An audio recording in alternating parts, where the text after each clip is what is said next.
Bonjour à tous, chers amis, chers visiteurs et chers internautes.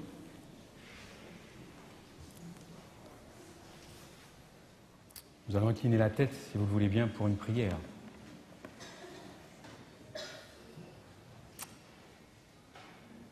Notre Dieu, notre Père, c'est à toi de parler maintenant. Parle-nous, parle à tes enfants, sois présent. Nous te demandons cette grâce car nous sommes au pied de ton trône ce matin. Et c'est une grâce que nous te demandons par les mérites de ton Fils, Jésus-Christ. Amen.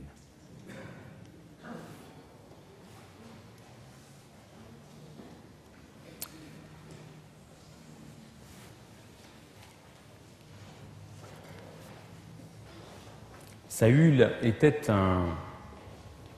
un beau jeune homme que Dieu avait oint pour être roi d'Israël. Au début, Saül écoutait la voix de Dieu, mais après avoir goûté au pouvoir et à la richesse, il s'est aperçu qu'il n'avait plus besoin des conseils de Dieu et du prophète. Dieu a été mis à l'écart. Il ne se préoccupait pas de savoir quelle était la volonté de Dieu. Avec le temps, Saül est devenu méchant. Et il savait que c'était David qui lui succéderait, car Dieu s'était choisi pour lui succéder ce petit berger du nom de David. Quand on est roi, chers amis, on s'attend un jour à ce que ce soit ses enfants qui deviennent rois. Mais ce n'était pas ce que Dieu avait décidé. Saül avait eu des enfants et un de ses fils, Jonathan, était devenu le plus grand ami du roi David. Alors d'un côté, Saül, roi, ennemi juré de David, et puis de l'autre, Jonathan, son fils, le meilleur ami de son ennemi. Jonathan avait très vite compris que ce ne serait pas lui qui monterait sur le trône d'Israël. Mais cela ne changea strictement rien à sa relation d'amitié avec David. David aurait pu tuer plusieurs fois Saül, rappelez-vous l'épisode du manteau, de la gourde, de la lance. Mais David respectait trop celui que l'Éternel avait oint. Un jour, une guerre terrible s'annonce, les Philistins sont aux portes de Jérusalem. Alors Saül se rappelle au bon souvenir de Dieu et il l'invoque dans une prière. Mais Dieu ne répond plus à Saül. La Bible nous dit que l'Esprit de l'Éternel s'était retiré de Saül.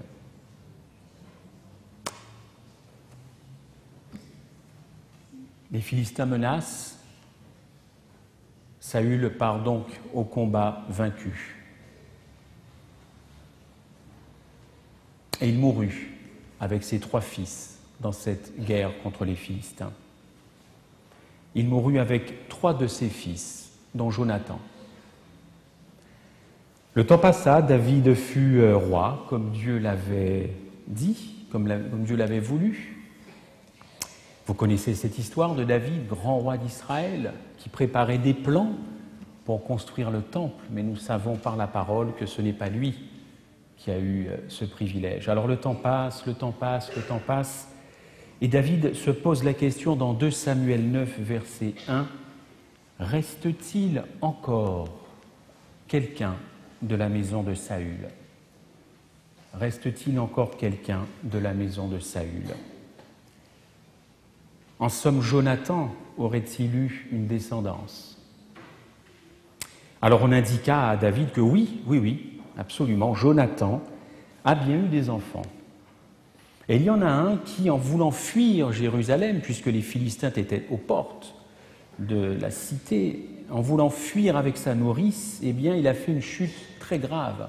Dans l'empressement, sa nourrice a dû le prendre et faire une chute. Ce jeune enfant de 5 ans s'était brisé les 2 jambes. Il devint boiteux, handicapé à vie. Son nom, Méphibosheth. Méphibosheth voudrait dire celui qui répand la honte. Alors David, tout heureux de savoir qu'il reste un enfant de Jonathan, ordonna que ses soldats aillent chercher ce Méphibosheth, le fils de son meilleur ami. Vous imaginez la joie profonde de David. Alors ses meilleurs cavaliers partent en grande pompe, tirés à 4 épingles, pour aller loin, loin, loin, à l'est du Jourdain, dans une ville appelée Lodébar. Lodébar veut dire pas de pâturage. Vous imaginez le contexte? Cet enfant de 5 ans qui est devenu adulte, qui avait trouvé refuge dans une maison, même pas la sienne, chez un certain Makir. Oh, on dit qu'il ne se passe pas grand-chose à Lodébar. Pas de pâturage. Lodébar, c'est la porte du désert. Le temps semble comme figé. On s'ennuie ferme à Lodébar. C'est le bout du monde. Méphibosheth ne travaille pas. Il ne peut pas travailler. Il n'a pas l'usage de ses jambes. Quelle misérable vie pour celui qui était promis à prendre la succession de son père sur le trône d'Israël. Vous imaginez? Alors la garde privée de David arrive à Lodébar, cherche et trouve ce Méphibosheth. Vous êtes Méphibosheth? Qu'est-ce qui se passe? A dû se dire Méphibosheth. Le roi David veut vous voir. Vous devez nous suivre. Il veut vous inviter à sa table. Tiens donc, a dû se dire Méphibosheth, je suis le dernier représentant de la famille de Saül. Est-ce que ce roi ne voudrait pas une fois pour toutes en finir avec nous? Qu'est-ce qu'il me veut, ce David, après toutes ces années? Mais bon, Méphibosheth décide tout de même de quitter sa famille et de se rendre à Jérusalem. Et il a tout le temps pour réfléchir dans ce voyage qui est loin, loin, loin, loin de Jérusalem. Qu'est-ce qui m'attend? Est-ce que ce ne serait pas un piège? Alors le trajet est long, mais c'est un voyage 4 étoiles, parce qu'il a affaire au meilleur cavalier du roi David. On prend soin de lui, il a à boire, il a à manger. On dirait aujourd'hui qu'il est aux petits soins, car il est le meilleur ami. Il est le fils du meilleur ami du roi David. Arrivé au palais, on introduit donc Méphibosheth dans la salle du trône, lui le perclus des pieds, l'handicapé à vie, celui qui traîne une jambe et ramène l'autre comme il peut, celui qui est repoussant. Ne l'oubliez pas. Méphibosheth, dans ce palais d'or, ce palais de marbre, on peut l'imaginer, il fait tache dans le décor. Mais David, en le voyant, se prosterne. « C'est toi, Méphibosheth? Oui, je suis ton serviteur. Ne crains pas. » Ce sont les premières paroles de David, car il a dû se dire aussi, mais qu'est-ce que ce Méphibosheth doit penser de mon invitation? Alors je vais le rassurer très vite. David dit, ne crains point, Méphibosheth, je veux te faire du bien à cause de ton père. Alors la Bible ne le dit pas, mais on peut imaginer qu'une longue conversation s'est installée entre Méphibosheth et David, et on peut penser que David regardait à travers le regard de Méphibosheth, il essayait de retrouver le regard de son meilleur ami, Jonathan. Et je pense, sans trop m'hasarder, que David a dû raconter à ce Méphibosheth les 400 coups qu'il a pu peut-être faire avec son papa. Une longue une longue histoire d'amitié. Dans 2 Samuel 9, verset 7, il est écrit, et c'est David qui le dit, « Je vais te rendre les terres de ton père. Tu auras une maison à Jérusalem et tu mangeras toujours à ma table. Je te veux dans ma maison jusqu'à la fin. » « Qui suis-je pour que tu regardes un chien mort comme moi ?» lui répliqua Méphibosheth. « Qui suis-je pour que tu regardes un chien mort comme moi ?» dit Méphibosheth, bien conscient que son statut social fait tache dans ce décor, lui qui n'a jamais eu d'égard de la part de personne durant sa vie. Manger à la table du roi dans l'Ancien Testament, ça ne voulait pas dire qu'à chaque fois que David ou un roi prenait un repas, ses invités étaient là. Ça veut simplement dire que l'invité était à la charge du roi, lui et sa famille, pour toujours. Tout était pris en charge. Aujourd'hui, on dirait all inclusive. Tu es maintenant comme mon fils, dit David, je te veux dans ma maison. Jésus est le bon berger et il lance cette invitation à tous les hommes de venir dans sa maison et de manger à sa table. Cette histoire de Saül et de Méphibosheth rappelle la parabole des conviés dans Luc 14, verset 21, parabole que vous connaissez bien, où le maître dit « Puisque ceux que j'ai invités ne veulent pas venir », évidemment, ils sont trop affairés dans leur mariage, trop affairés dans leur argent, dans leurs travaux. Alors, allez me chercher les pauvres, les estropiés, les aveugles et les boiteux. Allez me chercher tous les Méphibosheth que vous trouverez. Et comme il restait de la place, le maître dit « Allez en chercher d'autres, contraignez-les d'entrer dans ma maison. » Contraignez-les d'entrer dans ma maison. C'est un mot qui m'interpelle, contraindre. C'est le contraire de la liberté, n'est-ce pas? Quand on contraint quelqu'un à dire quelque chose ou à faire quelque chose. Si le maître a voulu contraindre ces personnes de rentrer dans sa maison, c'est parce que ces estropiés, ces boiteux ont peur, finalement. Ont peur de rentrer dans la maison du roi.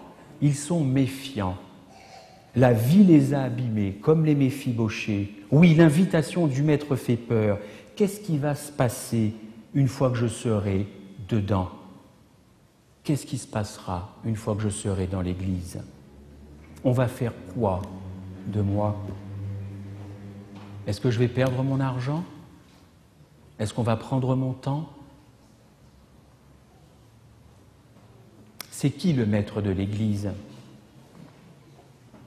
Si ce sont des hommes, il y a de quoi se méfier. Et c'est souvent ce que l'on entend de la part de nos concitoyens à propos de l'Église. Mais Jésus nous dit que c'est lui, le rocher des âges. Vous avez ce très beau texte dans Ésaïe 26, verset 4. « Confiez-vous en l'Éternel à perpétuité, car l'Éternel est le rocher des siècles. » Amen. C'est Jésus qui est le maître. C'est lui qui invite. Ce n'est pas la maison des hommes, mais c'est celle de Christ. L'Église n'appartient pas aux hommes, mais à Jésus-Christ.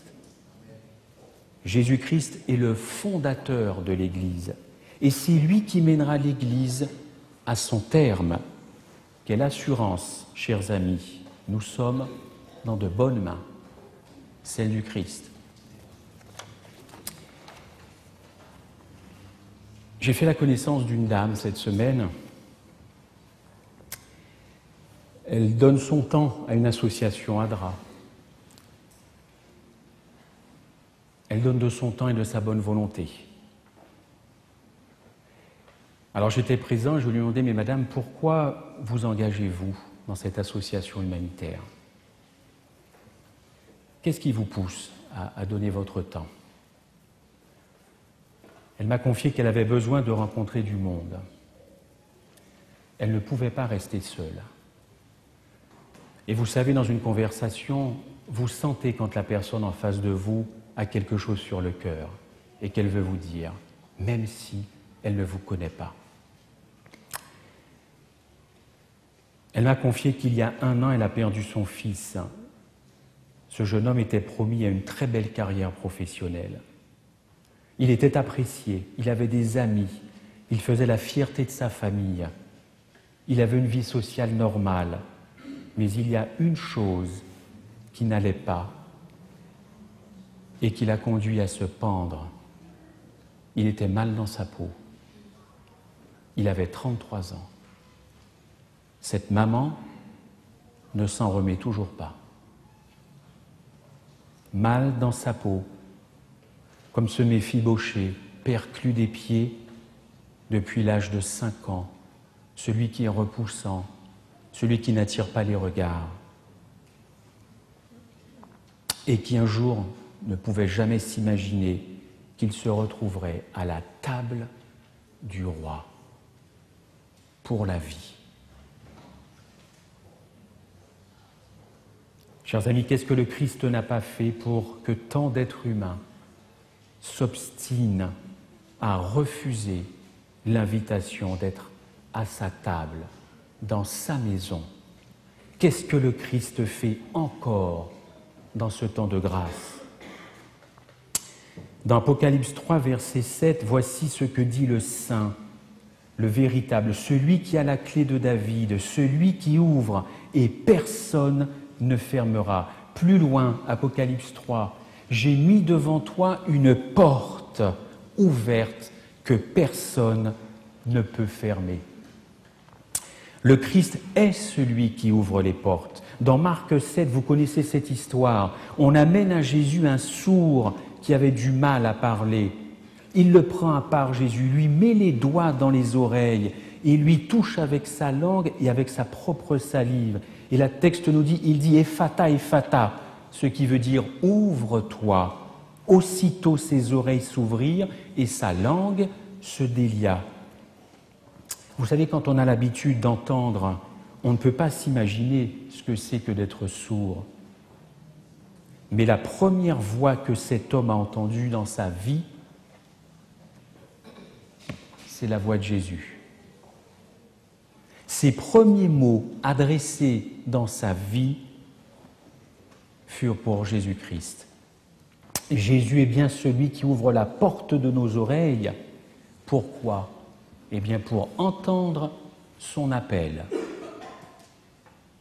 Dans Matthieu 9, verset 27, ce sont 2 aveugles qui s'approchent de Jésus. Fils de David, vous connaissez le texte. Il leur toucha les yeux et leurs yeux s'ouvrirent. Le premier visage que ces hommes ont vu fut celui de Jésus-Christ. Encore une fois, nous qui voyons, nous prenons pour acquis tout ce que nous voyons, les couleurs. Mais quand on est un aveugle de naissance et qu'on retrouve la vue dans le cas présent, vous imaginez le bouleversement chez cet homme? Jésus rend la vue. Mais vous me direz, on peut avoir la vue et finalement ne pas avoir. Alors, à table avec les disciples qui allaient se rendre à Emmaüs, Jésus a ouvert encore une porte. Il a ouvert la porte de leurs yeux pour qu'ils voient vraiment. Vous avez ce texte dans Luc 24, verset 31. Oui, ces disciples étaient abattus, ils étaient effondrés par la crucifixion de Jésus-Christ. Ils ne voyaient pas plus loin que la tombe.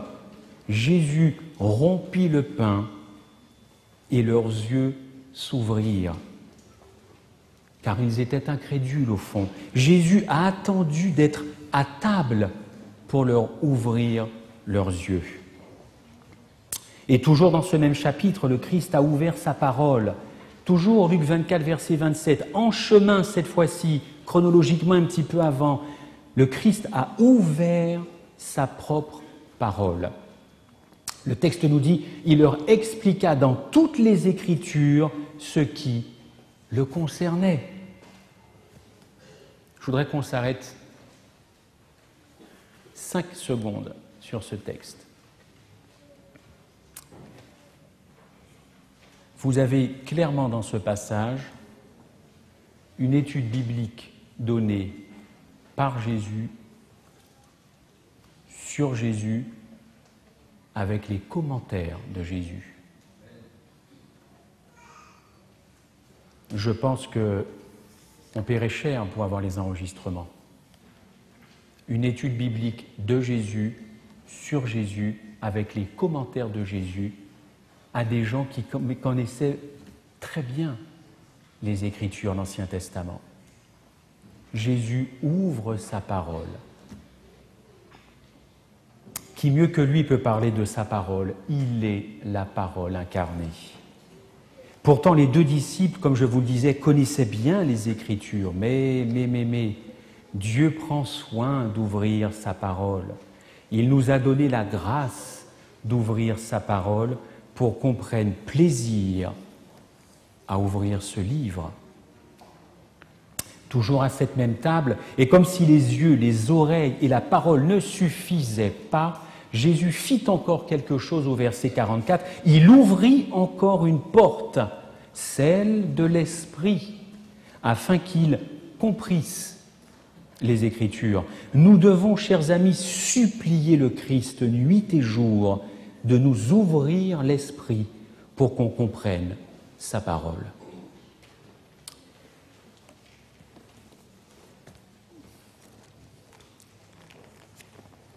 J'ai toujours dans ma Bible cette citation de la sœur Ellen White. Elle a écrit dans Review and Herald le 11 septembre 1894 cette phrase qui est à jamais gravée: « Ne permettez à personne d'être votre cerveau. Ne permettez à personne de penser à votre place, de chercher à votre place. » Oui, Jésus ouvre la porte de notre esprit pour qu'on comprenne le besoin urgent de vivre l'Évangile, pour qu'on comprenne sa parole comme il veut qu'on la comprenne. Alors est-ce que sa parole a du sens dans nos vies? Je raconte une histoire, pardon si vous la connaissez, mais peut-être que certains ne l'ont jamais entendue ici, peut-être aussi sur Internet. On raconte cette histoire d'un prisonnier américain condamné à la chaise électrique. C'était un tueur en série, un homme glacial qui torturait ses victimes avant de les achever. Il a commis des dizaines et des dizaines de meurtres d'enfants, de femmes et d'hommes. Il n'a exprimé aucun remords sur ses forfaits. Le jour de son exécution, et comme le veut la loi américaine dans certains États, il a demandé à parler à l'aumônier de la prison. Alors on lui amena l'aumônier qui ne s'attendait vraiment pas à parler à ce prisonnier. Cet aumônier entra dans la cellule et vit cet homme au regard glacial, du métal, son regard du métal. Pas une once d'humanité dans ses yeux.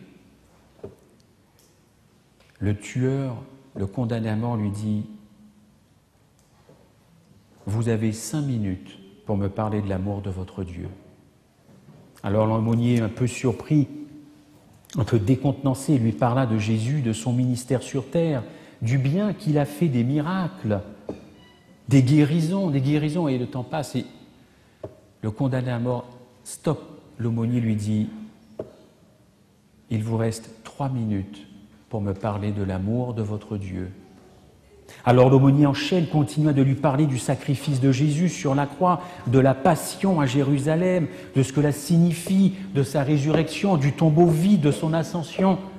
Le condamné lui dit « Stop, il vous reste 1 minute pour me parler de l'amour de votre Dieu. » Alors il parla du pardon de Jésus pour tous les hommes, de son retour. Les secondes s'écoulèrent.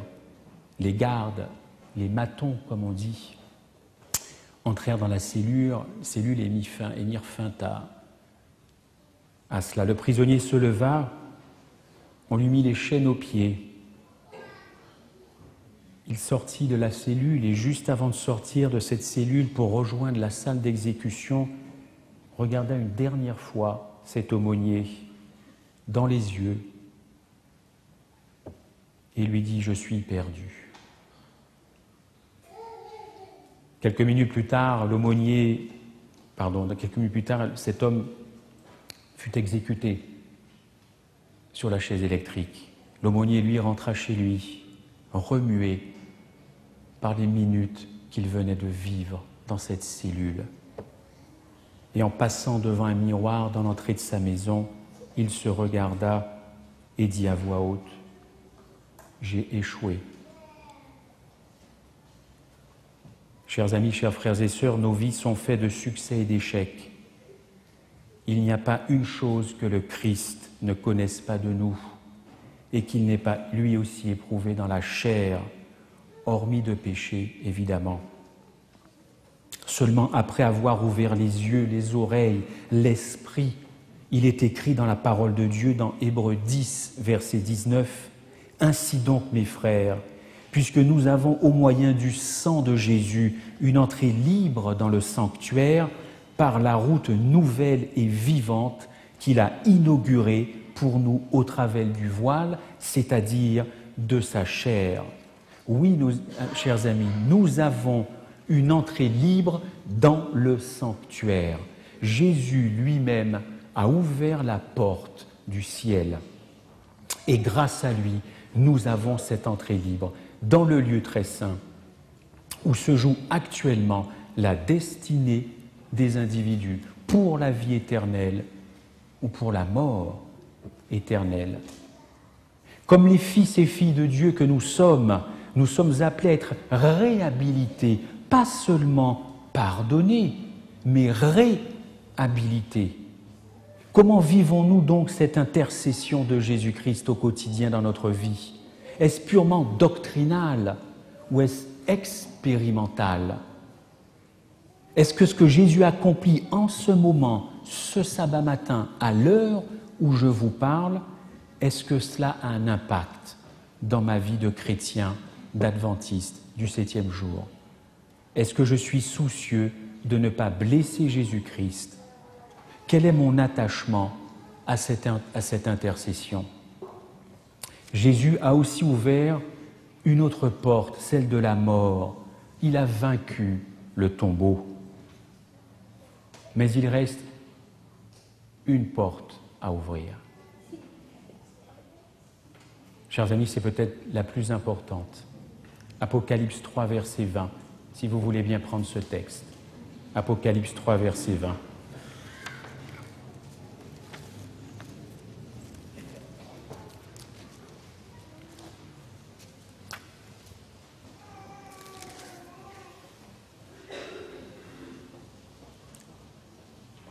Il est écrit dans la parole de Dieu, « Voici, je me tiens à la porte et je frappe.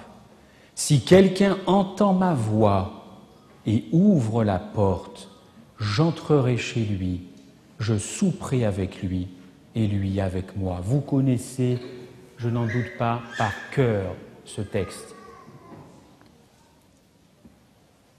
La dernière porte que Jésus veut ouvrir, c'est celle de notre cœur. C'est celle de notre existence. Lui ouvrir notre cœur, c'est accepter le plan du salut conçu d'éternité en éternité. Son plan du salut, pas le nôtre. Et pour cela, il faut laisser tomber ce qui nous retient à cette terre et qui nous empêche finalement d'avoir cette communion véritable avec le Christ. À commencer par notre propre justice, cette justice qui nous pousse quelque part à nous faire confiance, qui nous pousse à avoir confiance dans nos œuvres, dans ce que nous réalisons, confiance dans le moi avec un grand M, au fond, cette justice qui consiste être satisfait de soi-même. Comment en finir avec cette justice? Eh bien, en contemplant Jésus-Christ. Vous avez ce très beau texte dans 2 Corinthiens 3, 18. Nous sommes transformés en la même image. Nous sommes transformés en la même image. Cette contemplation de Jésus-Christ est indispensable pour notre foi. La victoire de Jésus à la croix sur la chair, le péché, le diable, le monde et la mort en fait le maître incontesté et le Seigneur des seigneurs. Jésus est sauveur parce qu'il est Seigneur et il est Seigneur parce qu'il est sauveur. Contempler Jésus-Christ qui est à la droite du Père, c'est ce à quoi, chers amis, je suis invité, vous êtes invités. Contempler l'œuvre et la personne de Jésus-Christ. Au ciel, la Seigneurie de Jésus est pleinement reconnue, pleinement célébrée, comme il se doit.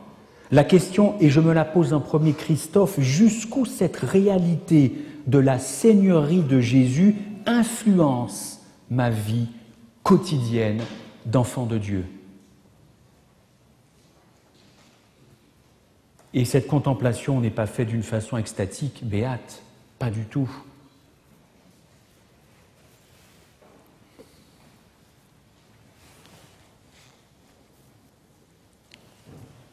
Il y aura 3 ans, au mois de novembre, mon frère et moi, nous perdions notre père. J'avais lu ici, à l'occasion du baptême de Frédéric, mon frère, une lettre que notre père nous avait adressée, évidemment, de son vivant. Une lettre émouvante, au dire de certains d'entre vous qui étaient venus me voir après. Vous savez qu'un père, c'est important dans la croissance psychologique, spirituelle d'un enfant, dans son équilibre. Mais un père qui prie pour vous constamment et vous invite à regarder à Christ inlassablement, c'est quelque chose que vous n'oubliez jamais. C'est quelque chose qui vous marque à vie.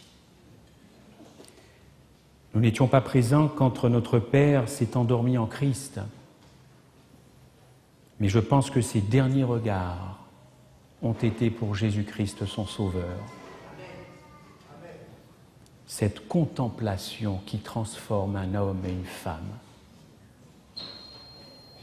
Lorsque nous sommes soumis à la Seigneurie de Jésus-Christ, nous apprécions l'excellence de l'œuvre de Jésus à la croix et son ministère dans le lieu très saint du sanctuaire. Il s'est dépouillé lui-même en prenant la condition d'esclave, en devenant semblable aux hommes. Après s'être trouvé dans la situation d'un homme, il s'est humilié en devenant obéissant jusqu'à la mort sur la croix. Vous trouvez ce verset qui est totalement bouleversant dans Éphésiens 2, verset 7. Il s'est dépouillé.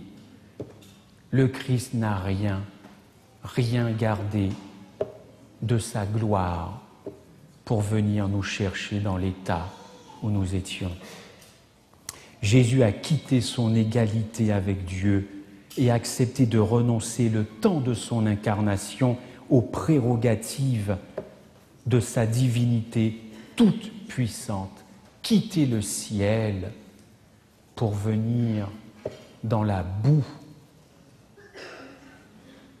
pour venir finalement récupérer de la poussière, parce que c'est ce que nous sommes, ni plus ni moins, de la poussière, au point d'aller jusqu'à s'humilier en s'offrant volontairement en sacrifice sur une croix. Si Jésus s'est humilié, Dieu l'a élevé. Si Jésus n'a pas cherché à se faire un nom sur cette terre, Dieu lui a donné le nom qui est au-dessus de tout nom. Si Jésus a fléchi le genou devant ses bourreaux, Dieu a décrété que tout genou fléchirait devant lui.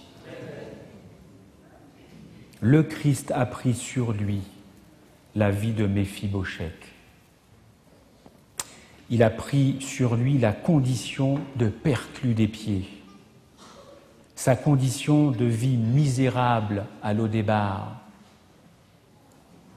Mais Jésus est maintenant celui qui invite à sa table et il veut qu'on fasse partie de sa maison. Chers amis, chers frères et sœurs, nous sommes tous, plus ou moins, des Méphibosheth. Certes, nous ne sommes pas perclus des pieds, mais nous sommes perclus par le péché. Des personnes en souffrance. Mais notre seul espoir, c'est le sang de Christ. Il nous faut contempler le Christ. Il nous faut, c'est un besoin urgent pour nous tous sur cette terre avant qu'il revienne. Parce qu'il est écrit dans la parole « Heureux ceux qui lavent leurs robes afin d'avoir droit à l'arbre de vie et d'entrer dans les portes de la ville. » Amen.